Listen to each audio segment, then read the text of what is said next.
কচুৰ ঠেং বুলি কওঁ, ঠেঙৰ নিচিনাকৈ ওলাই যে এইভাৱে কচুৰ ঠেং বুলি কওঁ। আৰু এতিয়া আবেলি সময় আৰু ইহঁতে বোলে ফুৰিব যায়। মোক ভাল লাগিলে লাইক কমেণ্ট আৰু শ্বেয়াৰ কৰি দিব। ধন্যবাদ, থেংক ইউ।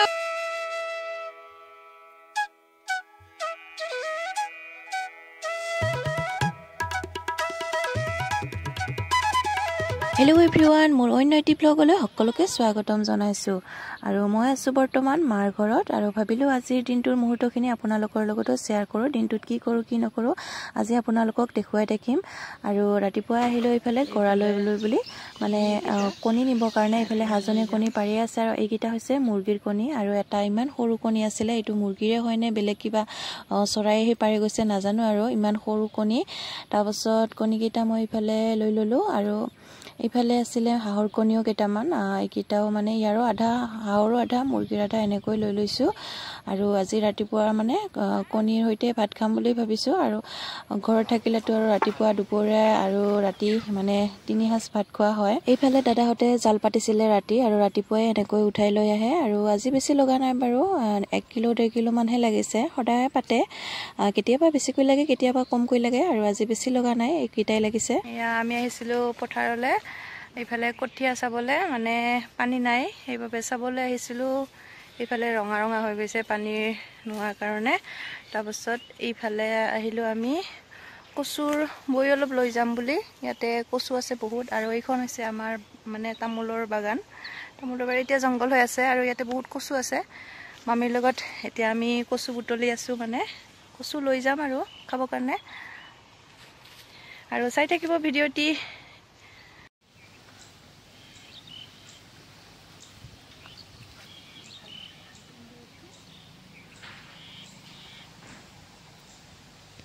এইখন আমাৰ বাগান আছিলে, মানে এতিয়াও আছে আৰু, কিন্তু এতিয়া বহুত জংঘল হৈ আছে। নাই ইচ এইকেইডালে আৰু ইফালে আছে, এইফালে এয়া তামোল আছে, কল আছে, বেলেগ নাই আৰু গছ আছে। যেতিয়া চাফা কৰিব তেতিয়া বহুত চাফা হ'ব। আৰু এতিয়া বাৰিষাৰ ছিজনত এনেকুৱা জংঘল হৈ আছে। আৰু এইফালে কঠীয়া, এইয়া কঠীয়াবিলাক ৰঙা ৰঙা হৈ গৈছে পানীৰ অভাৱত। আৰু পথাৰবিলাক চাওক, ৰুবই পৰা নাই। এয়া চবফালে মানে পানী নাইয়ে, সেইবাবে ৰুব পৰা নাই। কচুৰ লতি কয়নে ঠেং কয়নে বৈ গৈ জনাবচোন। আমি কিন্তু কচুৰ ঠেং বুলি কওঁ, ঠেঙৰ নিচিনাকৈ ওলাই যে এইভাৱে কচুৰ ঠেং বুলি কওঁ। আৰু এইয়া মামী এইখিনি পালে আছে বাৰু ইয়াতে। আৰু এইফালে বহুত কচু আছে। আৰু আজি খাব লাগিব কচুৰ বৈ। আৰু আপোনালোকে খায়নে নাখায় জনাবচোন। এইবিলাক আমি কচুৰ ঠেং বুলি কয়। এই তলৰ পৰা ঠেঙৰ নিচিনাকৈ ওলাই যায় সেয়া। তাৰপাছত আৰু আছে এইফালে পথাৰবিলাক চাওক, এয়া পূৰা মাটি শুকাই গৈছে, চোতালৰ নিচিনা হৈ গৈছে। আৰু কেতিয়াবা বৰষুণ দিব, বৰষুণ দিলেহে ভুই ৰুব পাৰিব পথাৰত, হাল বাব পাৰিব। সেয়া কঠীয়াবিলাক চাওকচোন, পানী নোহোৱাৰ কাৰণে পূৰা ৰঙা ৰঙা হৈ গৈছে। আৰু আমি এইখিনি পালোঁ। পথাৰৰ পৰা ভিউটো চাওক, এইটো মামাহঁতৰ ঘৰটো, এইটো আমাৰ পুখুৰীটো, এইটো মামাহঁতৰ পুখুৰী, এইবিলাক মামাহঁতৰ মাটিবিলাক। তাৰপাছত ইফালে আমাৰ জেঠাহঁতৰ বাগান আৰু ইফালে আমাৰ ঘৰটো।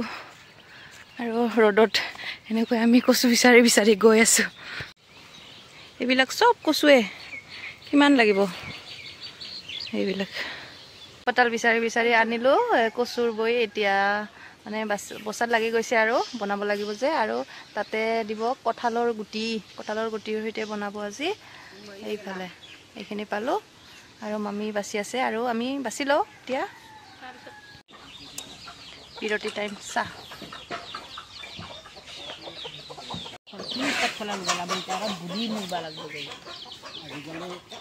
ইফালে কচুৰ বৈখিনি বাচি থকা হৈছে।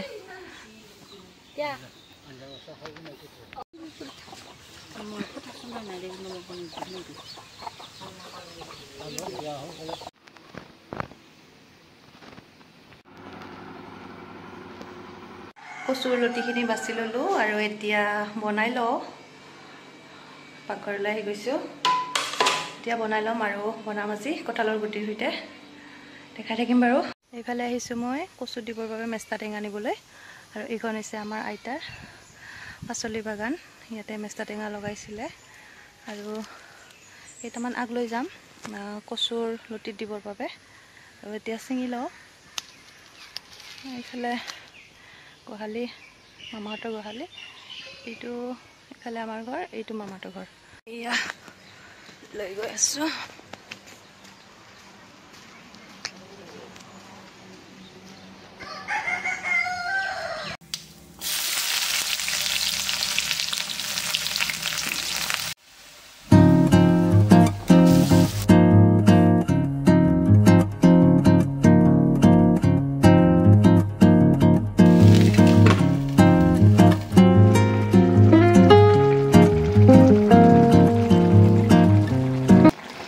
কচুৰ বইখিনি বনোৱা হৈ গ'ল আৰু এইখিনি আচলতে মই আজি ৰেচিপি বনাইছিলোঁ কচুৰ বই এইটো ৰেচিপি বাৰু দি দিম বেলেগকৈ মানে এনে অলপ মানে ইয়াতে দেখাই দিলোঁ আৰু এইফালে ভাত পানী হৈ মানে খাই ল'লোঁ আৰু ভণ্টি আৰু মই তলতে বহি এনেকৈ খালোঁ ইমান গৰম যিহেতু এনেকৈ তলত বহি খাই ভাল লাগে আৰু এইটো মোৰ ৰুমতে খাই ল'লোঁ আমি মা মই আৰু ভণ্টি আৰু দেউতাহঁতে ডাইনিঙত খাই আছে তাৰপাছত ভাত পানী খাই একেবাৰে আবেলি অলপমান শুই লওঁ আৰু ভাত পানী খাই শুই উঠিয়ে এইফালে আমাৰ কৃতিকা আহি গ'ল নহয় এতিয়া আবেলি সময় আৰু ইহঁতে বোলে ফুৰিব যায় মোক লগ ধৰি আছে মানে গেটত যাব আৰু ফুৰিবৰ কাৰণে চাচোন তাই লিপষ্টিক লগাই একেবাৰে ৰেডি আৰু ভাৰ্চনাই খেলি আছিল তাইকো লৈ আহিলে এনে অলপমান ৰাস্তাত ফুৰাই লৈ আহো এইফালে দুইটাই চাইকেলত বহি লৈছে আৰু মই চলাব লাগে চাইকেলখন ক'ত যাবা ক'ত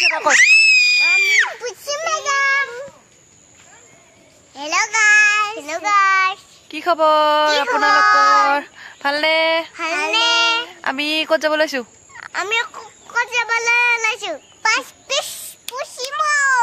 ফুফু যাবলৈ লৈছো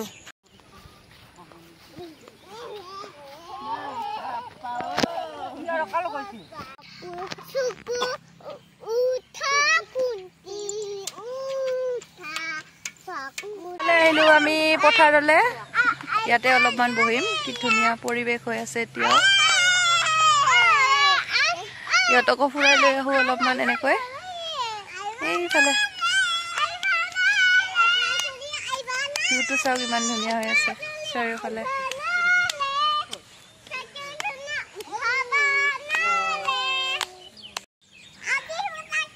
এইফালে সাগৰে চাইকেল চলাই আছে পথাৰে ইহঁতে খেলি আছে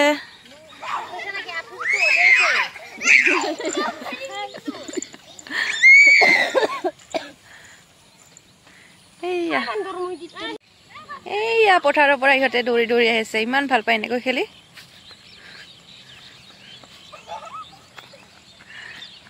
আৰু চৰাইবিলাক চাওকচোন এইয়া ওপৰত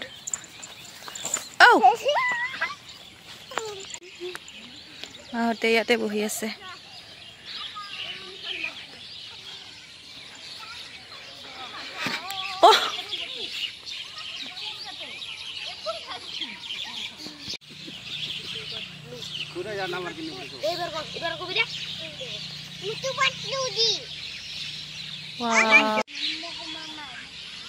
এই সময়খিনি ইমান ভাল লাগে মানে সন্ধিয়াৰ সময়খিনি এইফালে চৰাই চিৰিকটিৰ মাত এইফালে সকলোৱে এনেকৈ বহি আছে এইফালে চাওক ইমান ধুনীয়া পৰিৱেশ মানে এইফালে কৃতিকা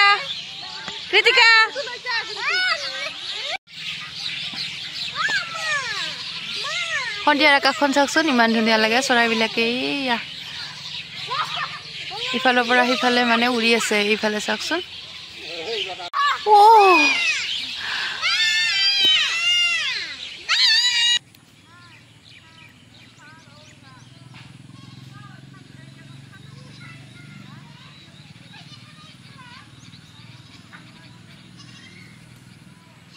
এয়া হৈ গ'ল আৰু সন্ধিয়াৰ সময় এতিয়া ঘৰা ঘৰি যাব লাগিব এইফালে আমিহঁতেও পথাৰৰ পৰা আহিলে আমিও ঘৰলৈ যাওঁ এতিয়া আৰু সেলফি নেকি সেলফি ভালকে উঠ সেলফিটো ভালকে ভালকে দে দে উঠ হেল্ল' গাইজ কৈ দিয়া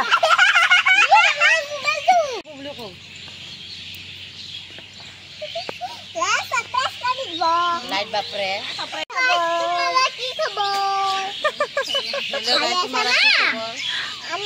ভিডিঅ'টি চাই ভাল লাগিলে কৃতিকা ভিডিঅ'টি চাই ভাল লাগিলে লাইক কমেন্ট আৰু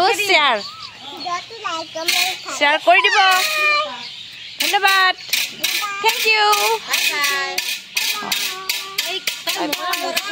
ইফালে আমাৰ মামী কচুৰ বৈ বাচি আছে পথাৰৰ পৰা আহিয়ে আজি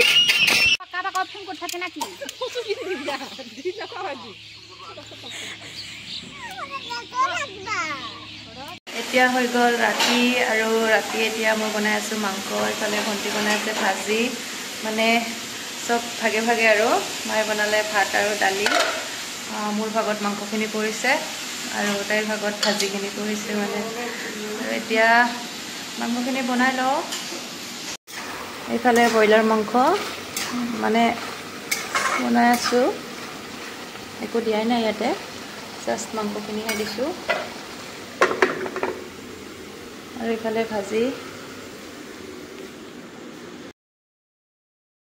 ভাত পানী হোৱাৰ পাছত ভিডিঅ' কৰিব পাহৰিয়ে থাকিলোঁ তাৰপাছত এনেকৈ মানে ৰাতিও বহুত হৈছিলে সেইবাবে ভাত পানী খাই শুই থাকিলোঁ আৰু আজিৰ ভিডিঅ'টি ইমানেই আছিলে ভিডিঅ'টি চাই ভাল লাগিলে লাইক কমেণ্ট শ্বেয়াৰ কৰিব আৰু নতুনকৈ চাই থকাসকলে চেনেলটো ছাবস্ক্ৰাইব কৰি দিব আজিলৈ ইমানেই আছিলে আকৌ লগ পাম নতুন এটা ভিডিঅ'ৰ সৈতে সকলোকে বাই বাই